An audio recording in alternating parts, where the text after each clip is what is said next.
can't feel my face. Coffee spilling all over the place.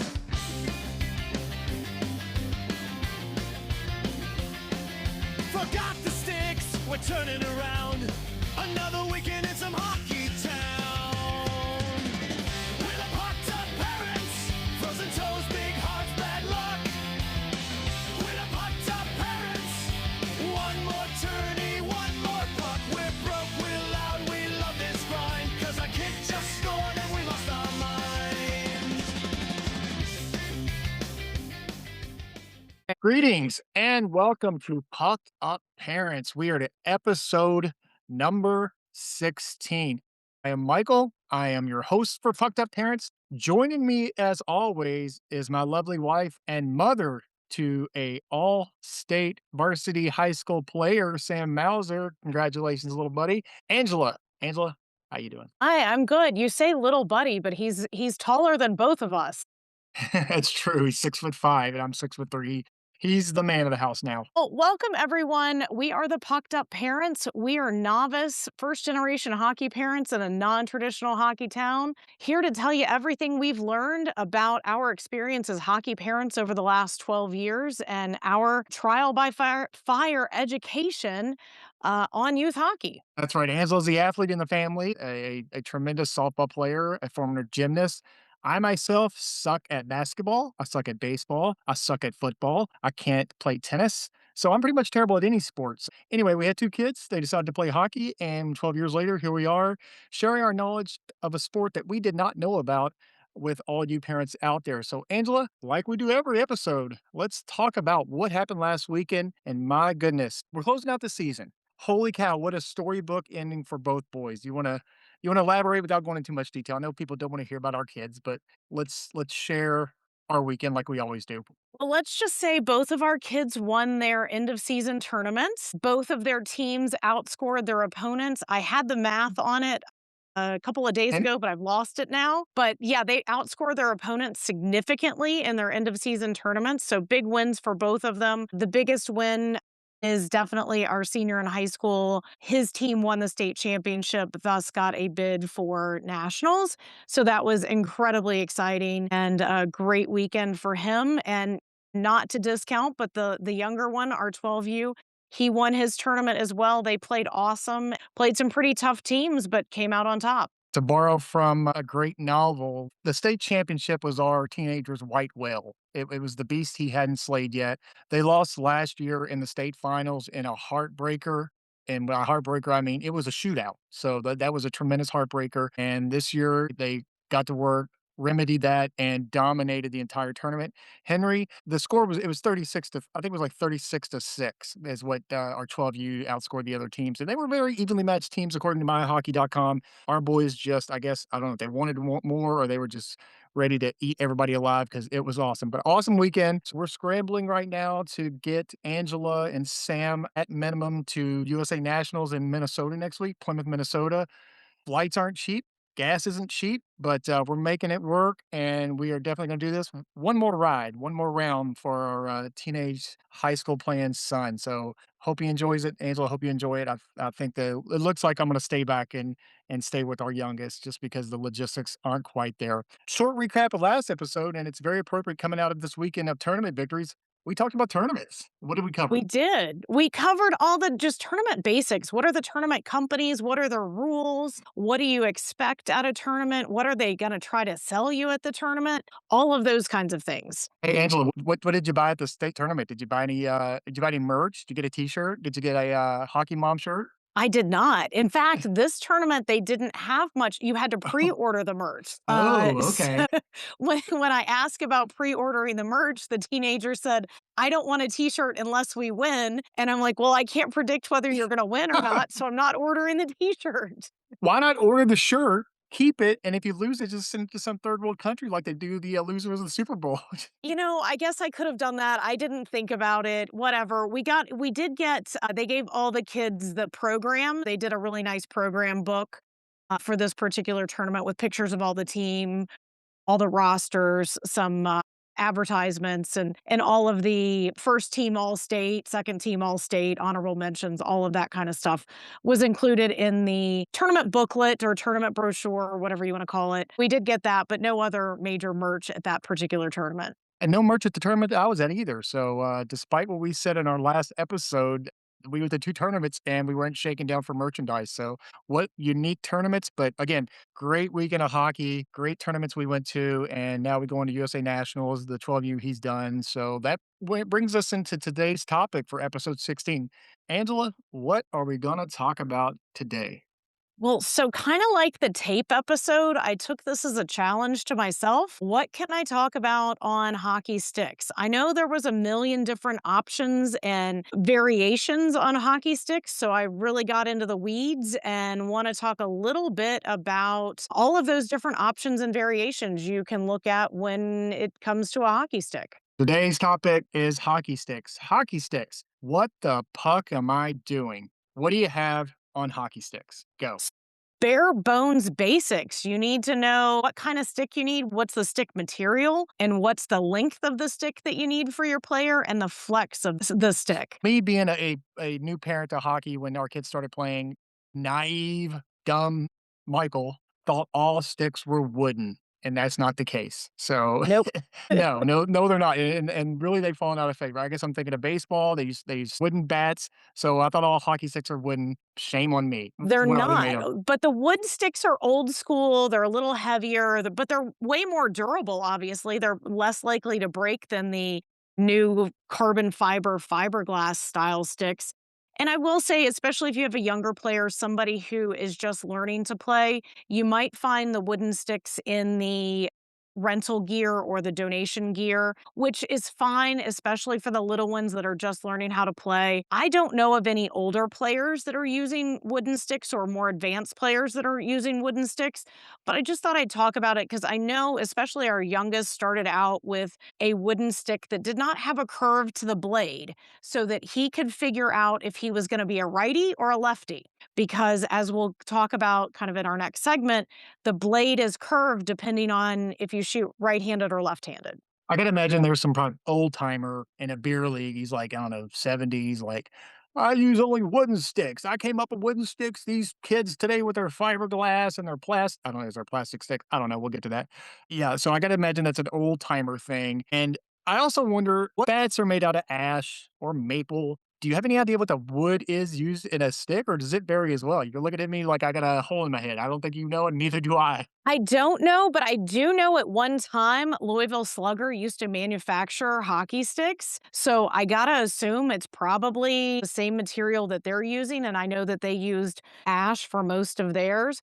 So I don't know. That would be my best guess, but that's a good question. Maybe you like the natural. Like if I see a tree branch in our backyard get struck by lightning, I'll carve us a hockey stick for the boys to use next season. Well, Wonder boy. Wonder boy. I can tell you that every time I take the kids hiking and we're in the woods, they will pick up a stick and then proceed to put it on the ground and try to flex it like they do a hockey stick.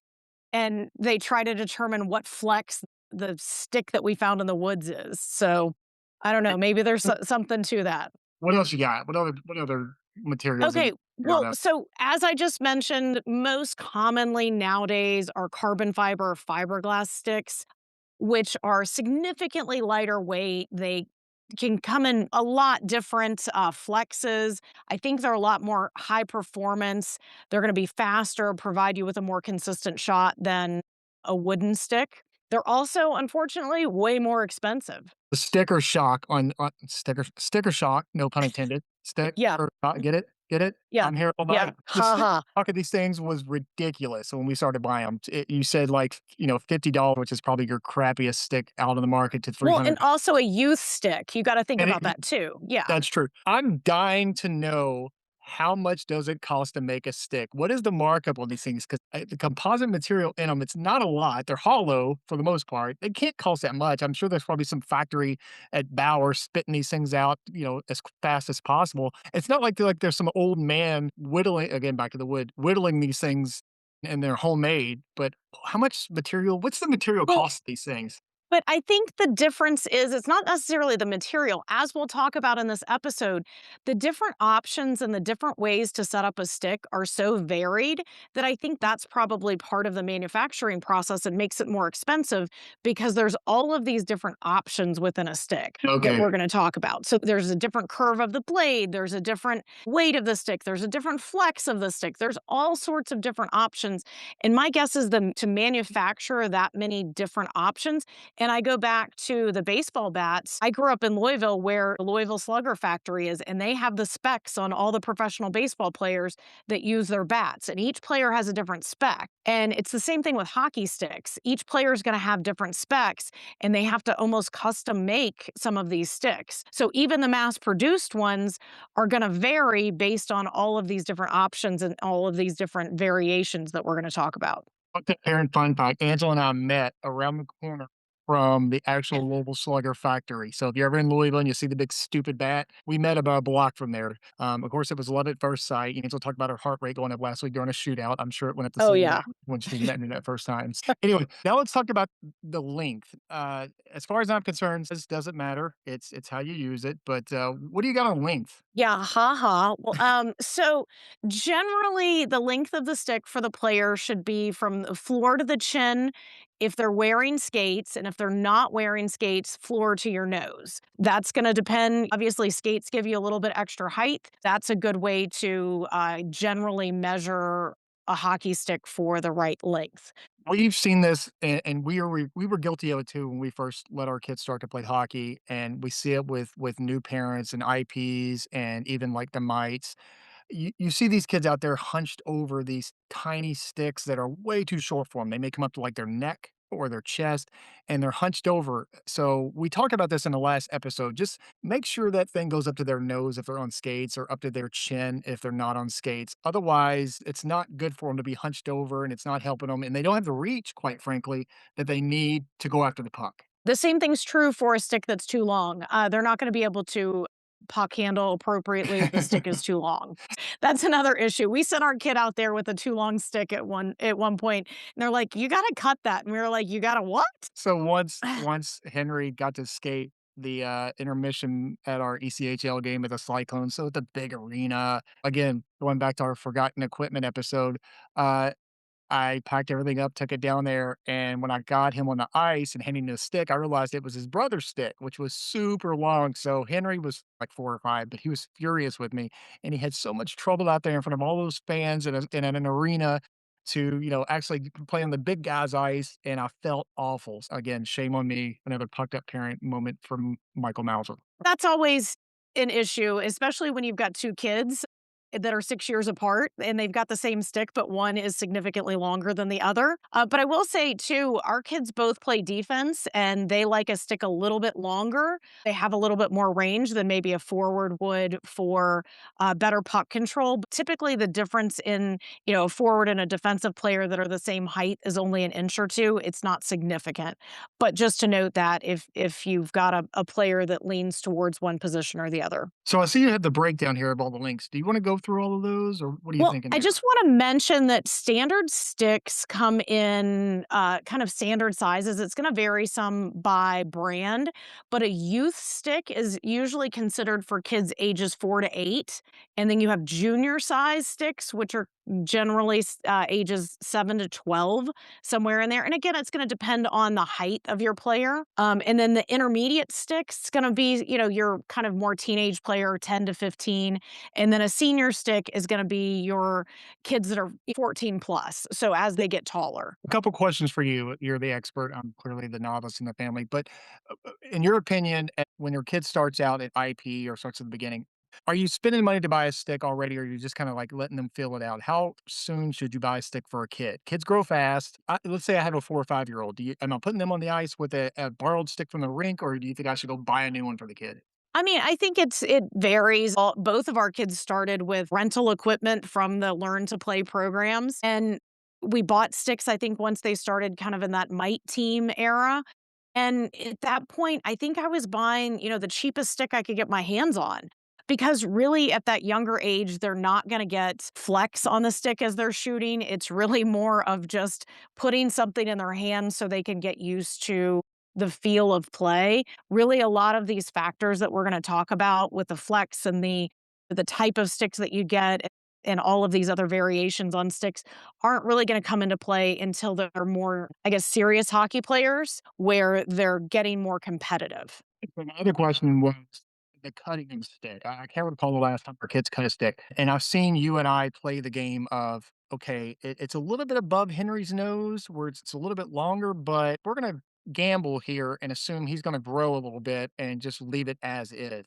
What's your opinion on cutting the stick? Is it just automatic, or if it's an inch or two over and your kid's about to hit puberty, leave it alone? I think that's, you're going to have to vary that on your own player's style, number one, and their growth patterns. Sometimes you can tell when a kid's getting ready to hit a growth spurt, they haven't grown much, but they've been eating like a horse. Or And their you voice know starts that, hey, cracking. Their voice right, goes like this. exactly.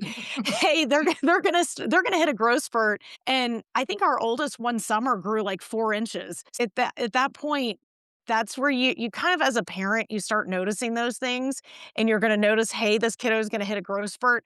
Maybe not cut that stick yet, but we're gonna talk to there are stick extenders where if you did cut a stick, you can add an extender in the stick to make it a little bit longer, to kind of forego some of that funding that you're going to have to pay for buying a new stick. But that affects some other things, which we're going to talk about here in a minute too, with flex. All right, so let's talk about flex. Now, before hockey, before our kids play hockey, flex to me was I did 5 push-ups and now I'm posing in front of the mirror. I'm flexing in front of the mirror. But now flex takes on a whole new meaning when you have hockey kids. And I read your notes before we started talking. Angela takes incredible notes. And I gotta be honest, all this is new to me.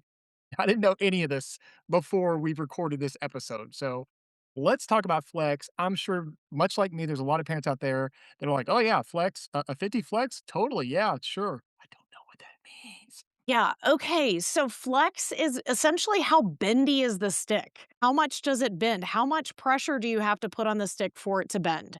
Is the flex. So that's what flex means. Essentially, a 50 flex stick would take 50 pounds of pressure to bend it 1 inch. Okay, so does So that mean a 30 flex is what? a 30 flex stick would take 30 pounds of pressure to move one Oh, inch. duh. Okay, so that makes sense. There's not math. Right. So 75 pound, and it clearly goes up as they get older because the strength starts to build up in their arm. I mean, like an Ovechkin probably has. What would like an NHL player have? It's not necessarily based on how strong you are, but that is a factor. It's more about weight. Like, how much weight are you going to put on that stick? One of the recommendations is that your flex should be about half of your body weight. So if you had a 100-pound kid, a 50 flex stick would be essentially in the right range for that kid. And so the flex, like you said, it's how much it bends. And even again, I'm going back to when I started learning about hockey and learning about flex, and I learned that it was I didn't know the numbers associated with the flex numbers, but I knew flex meant it bent.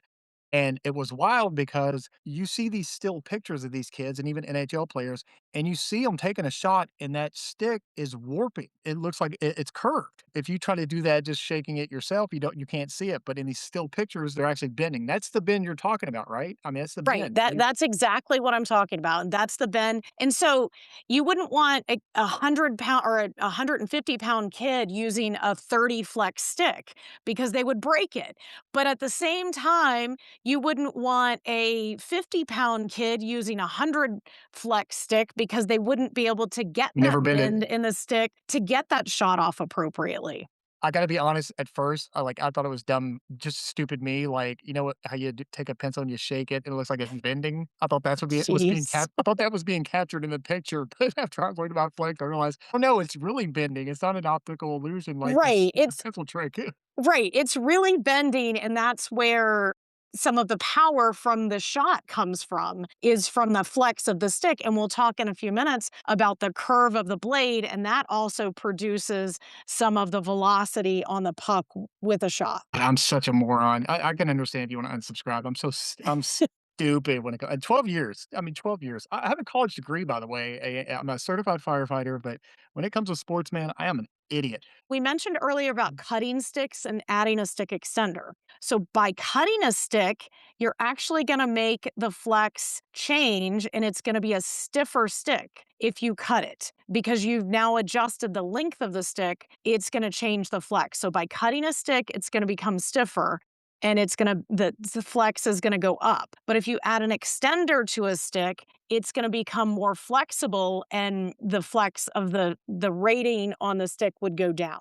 So if I go to a Perennies and buy an extender, do they have like a scale? Will it tell me what that number is going to change by if I use this extender, or is it just you're on your own? You just need to know that if like our oldest, if he puts an extender in a 75 flex stick, that stick is no longer a 75 flex. It's going to be less than 75 because it's got the extender in it. Right, but I understand it's going to be less. But could you But I tell? don't know what I Yeah, don't know not, what that calculation is. I'm not and then my math skills aren't that good. all right, she's no Stephen Hawking, ladies and gentlemen. I'm not into like I don't know physics math. With these extenders to me, and this is just me, construction Michael in his head. It seems like when you put it in there, it would seem compromised to me, and I guess that's not the case. The stick is still good. It's still a good stick. It just in my head, I Yeah, think it's no, compromised. it clearly you've never put an extender in a hockey stick. So No. first and foremost, they have kind of a sticky substance on them. So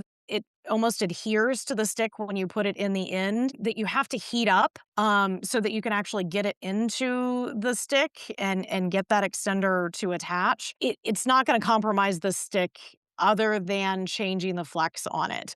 But you know what I They mean? did Like, a really good job. it was like a smooth shaft. Ha ha. Let's get our Yeah, jokes out. It was a smooth yeah. shaft, and now you have a extender in the end, so it's not one continuous piece. Now it's two pieces. I get it. You're almost like welding It's it together, but Right, you're essentially welding it together, and then you're gonna tape or, put a grip over top of it, so you're not even gonna notice once you get the grip or the tape over that extension piece. You wouldn't even notice it. all right, all right. So what do you want to talk about next? Now, Let's talk about goalie sticks. what are So, goalie sticks, man? What are they made out of? Is that they're okay, composite too?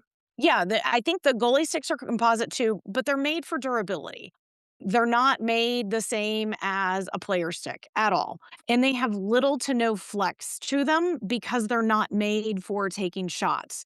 They're made for blocking shots. You've got that wider paddle and it's not going to flex like a regular stick. One thing that I've heard over the years is that players will get a hold of a goalie stick and try to flex it like they do a player stick, and it can actually break the goalie stick because a goalie stick is not made to flex like that.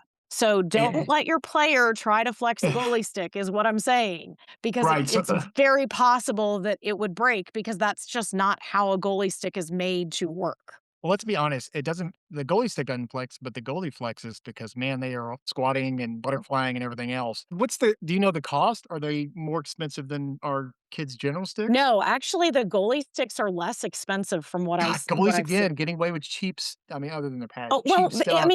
they make it up by paying for the pads. I mean, Yeah, think but about how usually like much a they're league. paying for Usually a league's like, pads. yo, we need a goalie half price for the league if you join us. But the pads, I know it costs as much as a Right, used right. car in the '90s. Well, and the other thing with goalie sticks is that they are designed with kind of a center balance so that they can be used with one hand. The goalie holds the stick with one hand and they have their glove in their other hand. So there's a real kind of balance point to a goalie stick. And I've also heard, of course, we're not goalie parents, but I've also heard that cutting a goalie stick or adding an extender to a goalie stick could mess with that kind of counterbalance or center balance of the goalie stick. But a goalie stick is gonna. I mean, our kids go through 1 or 2 sticks a season. A goalie stick's got to last all. It'll last all season. I mean, and then some probably, right? I mean, why Yeah, are you I replacing a goalie stick other than your kid growing? I've seen a goalie stick break in a game. It doesn't happen, I think, as often as player sticks breaking, but I think that's not unheard of that a goalie stick actually breaks. But I think they are designed more for durability, so they are gonna probably have a longer life, but I think it's also gonna depend on what kinda shots that goalie's taking. If it's a house league 8U group, that goalie stick's probably gonna last until the kid grows out of it. But if it's a 16U goalie who's taking shots off of AAA elite players, it might not last as long. You're So, chipping away at it. right. I think you've got to look at your scenario that you're in. And the answer is going to be it depends. Quick plug. If you like our goalie talk and goalie stick talk, go back and listen to our goalie episode with Shauna Bender, interviewed our goalie mom about her son Chase. And a side note, her son Chase, back to our state tournament, pitched a shutout in the final state championship, took 37 shots, didn't allow one in. Incredible story. There's much more to Chase than I realized. And I think we need to get Shauna back on here to do a second episode, especially as Chase finishes his high school career on such a high note. Let's get to, are we there yet? Rinks and road trips. What's our next level stick options? Let's get away from the shaft, insert joke there, and Yeah. talk about the blades and the curves and everything else. Well, this is the section that I had to do some more research on because I knew just a little bit about this stuff. This is not anything that I think entry level parents are really going to be diving into, but I wanted to talk about it just because I think it's something that if you're going to be around hockey, you may hear some of this stuff and you would at least have a little bit better understanding of what someone's talking about. And this goes to the point I made earlier of there's a million different options and ways you can, I guess, quote unquote, build a hockey stick. You don't want to sit there while somebody's talking about this and nod your head and look off in a distant stare like I do. Right. So, all right, what do you got? Let's get So, technical here. I mean, and I haven't mentioned this yet, but maybe I mentioned it a little bit earlier, but obviously the stick has a curve to the blade. It's going to curve one direction for a right-handed player and it's going to curve the other way for a left-handed player. There are so So, many so many jokes I can make. And continue with your curve talk coming off the shaft. All right, hang on, I Angel's said the gonna click. blade. I didn't say anything about the shaft. I did. Yeah, haha.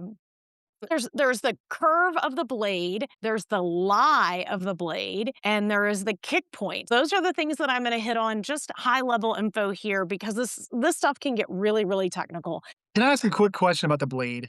Yeah, Am I mistaken that I've seen this where you can have like a shaft of a stick and the blade pops out and you can replace it with another blade? Is that a thing? I think that's a thing, especially for, like, street hockey, roller hockey. Okay, okay. I don't know that it's a common thing for ice hockey, although it may be as a repair. Like if the player stick breaks kind of at that angle of where the blade meets the shaft, then maybe there's a repair method that you could use to do that. That's not something that's in my wheelhouse of knowledge. All right, so let's get into the technical aspects of it. Let's talk curve of the blade. What do you got?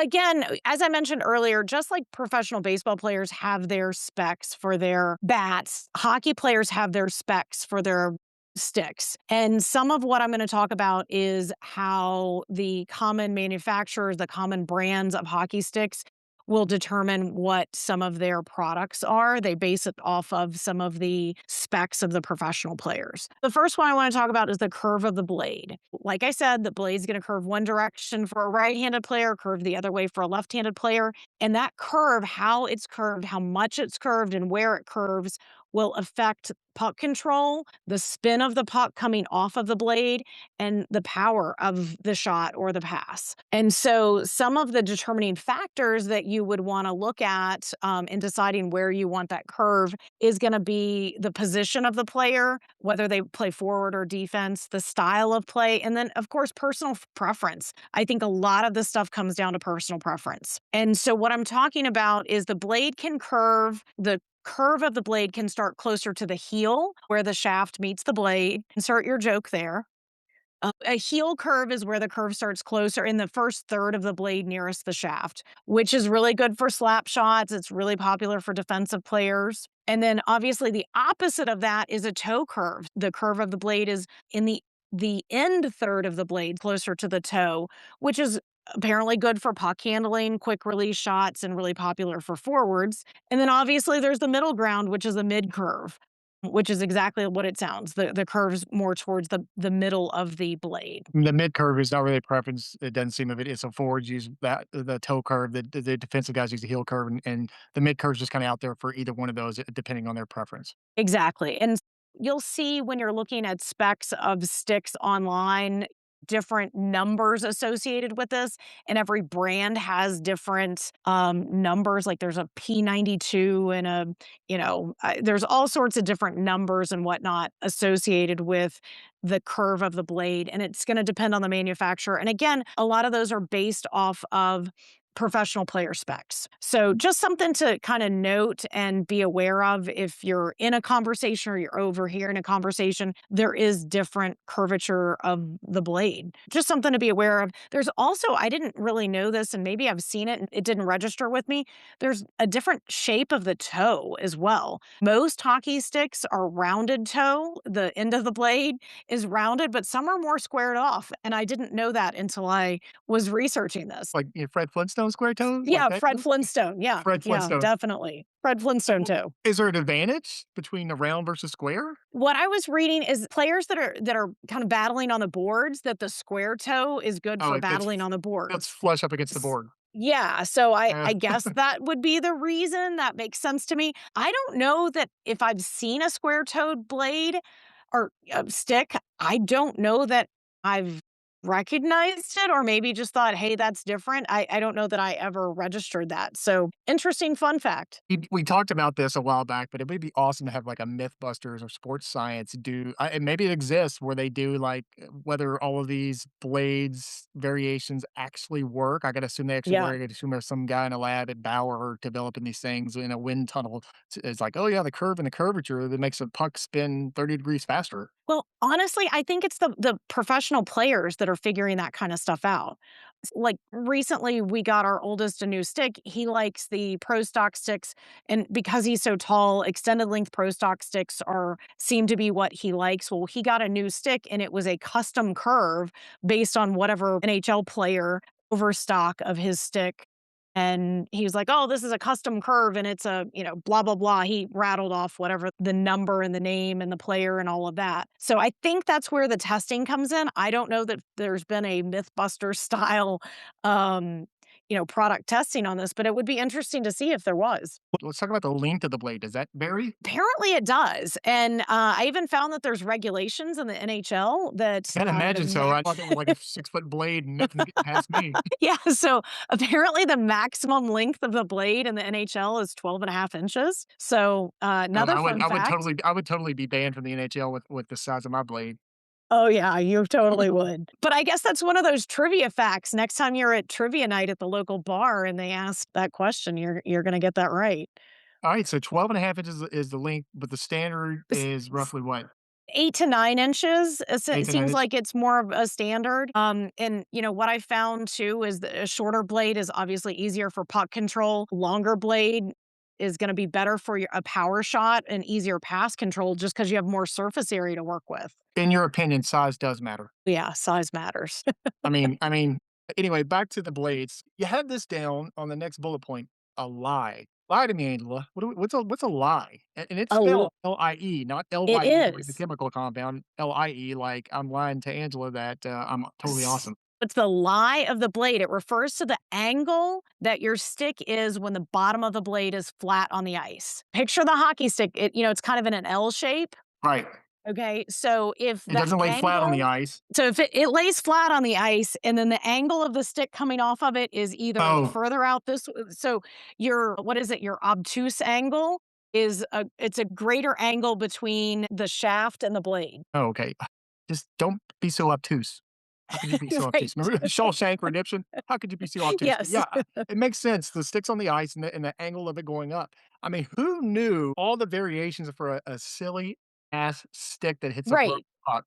Again, so this Incredible. is stuff that I never thought of, but as I started looking into it, I'm like, "Oh my gosh, there are so many different options and so many different ways that a stick can be made," which goes back to my earlier point about the manufacturing of them and how they've gotta be able to manufacture all these different options into the same material. It's not just cookie cutter, every stick is the same.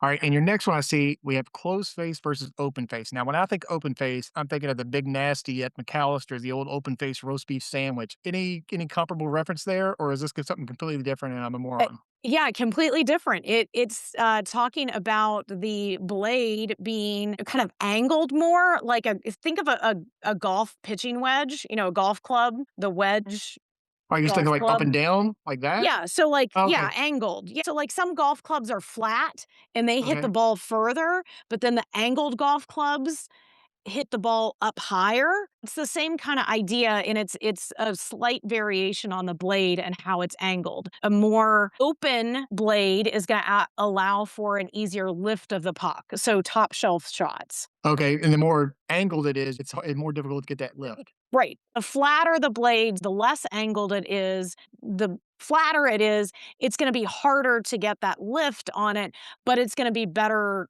you're gonna have better puck control on the ice. Holy cow, man. I thought a Yeah. tape episode was just I never knew how much tape stuff we had, but geez, this stick stuff is incredible. So next is a kick point. I mean, Right. we're running out of room on the stick. What else is there? What's a kick point? The kick point is where the stick or the shaft flexes when you pass and shoot. Okay. Remember earlier when you said you see pictures and the stick is bent and you Right. thought it was the optical illusion?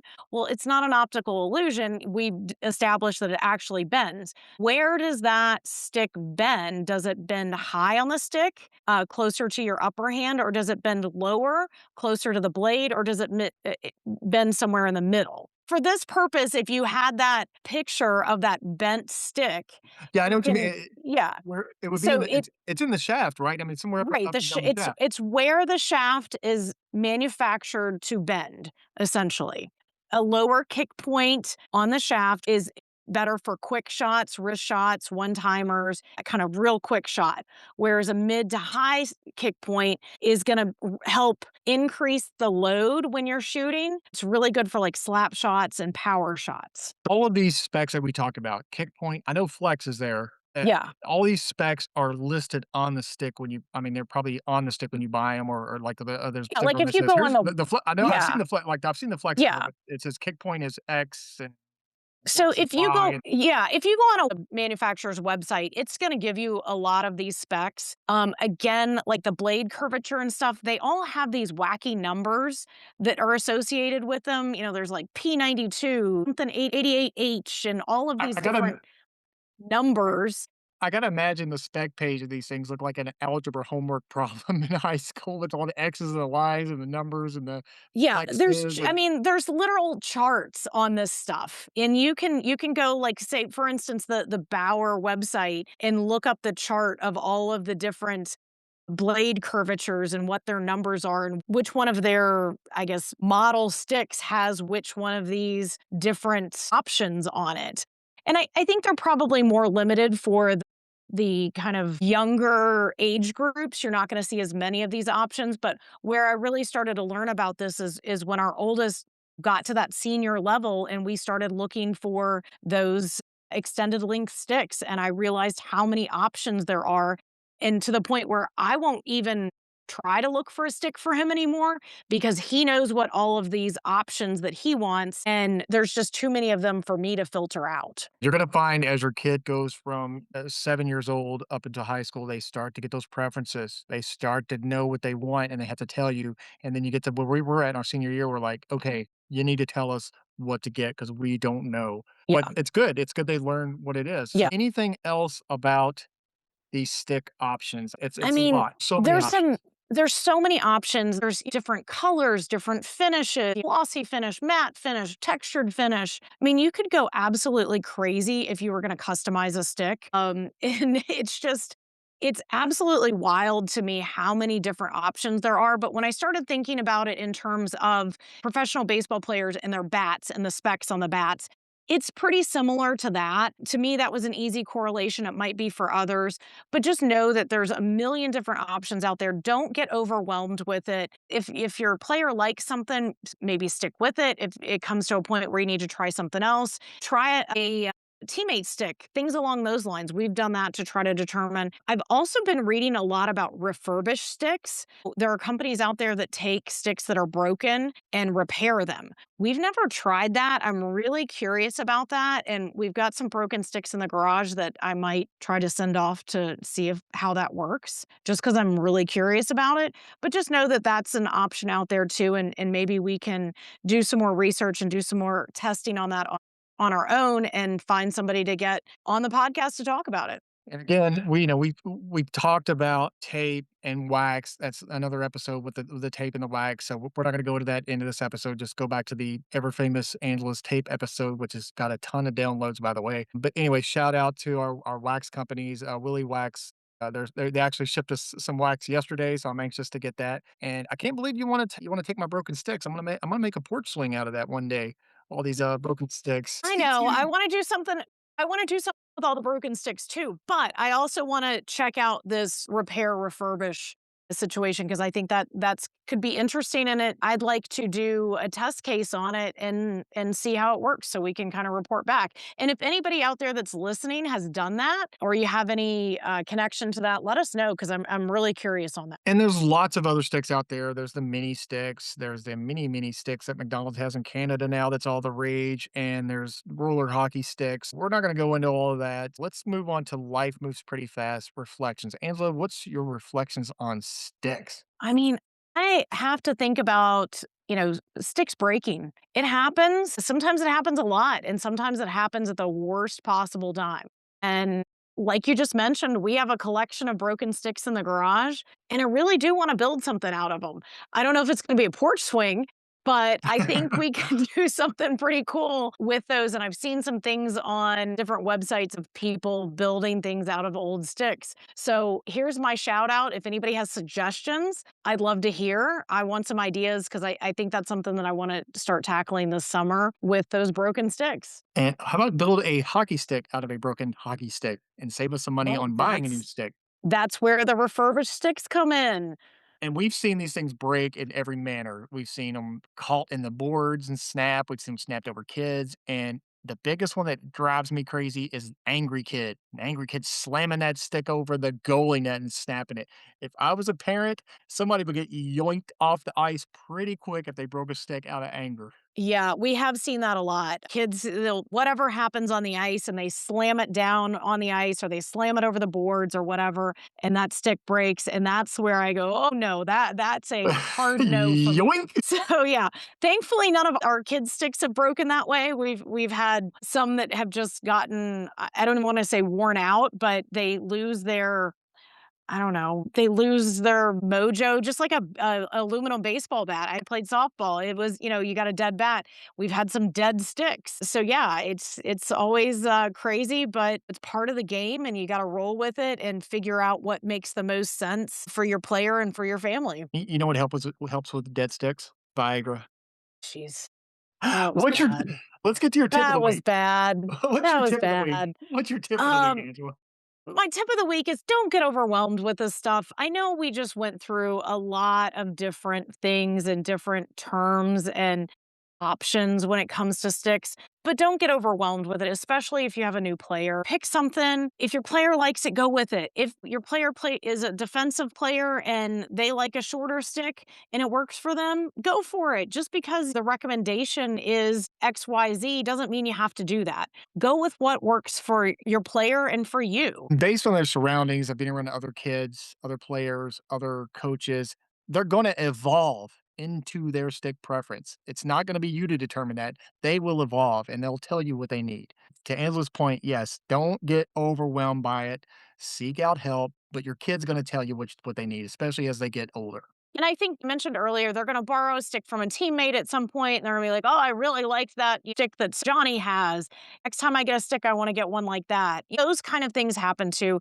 And I think that's a good way that kids figure out what they like is by picking up and using a teammate stick every once in a while at practice or something. Just something to think about, something to try, but try not to get overwhelmed because as you see from all the things that we've talked about, there are so many options and it's easy to get overwhelmed, but try to put that back and just find something that works for your player. I think you've outdone your tape episode. Angela, kick us into our outro.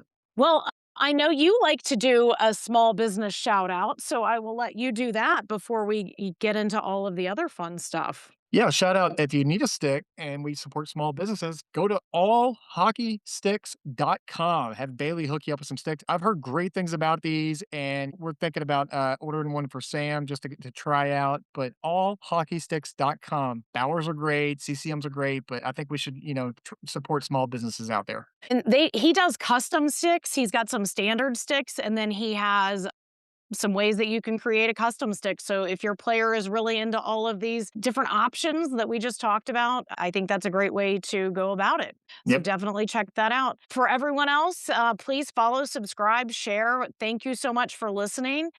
Leave us a comment, questions on whatever platform you're listening on, or on Facebook or Instagram. We love to hear from our listeners. And we have merchandise, so just look at the top of our Instagram and Facebook page. I do want to plug next week's show. Angela will be out of town, so we're going to go ahead and record that early, so there probably won't be a weekend update, but we're going to do an interview. And that interview is with Patrick Michael out of Chicago, Illinois. Patrick does a 501c where he supplies hockey gear for kids in need in Chicago and across the nation. He has a great, great program behind him. Look him up before you listen. Hockey Gear for All. Patrick Michael. He's a tremendous young man, and we're gonna have a little sit down interview with him while Angela and Sam are up at USA National. So good luck to Sam. Good luck to you on the flight up to Minnesota. I'm sorry I can't go, but the logistics just aren't there. Always remember, keep your stick on the ice. Your stick that has a ton of measurements, a ton of flex, a ton of inches, a ton of curvature and everything else, but keep it on the ice. We are all in this together. Goodbye.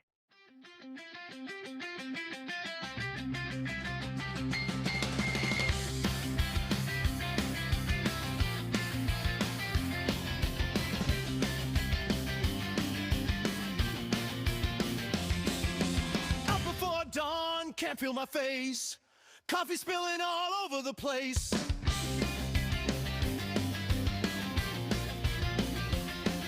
Forgot the sticks, we're turning around. Another weekend and some hockey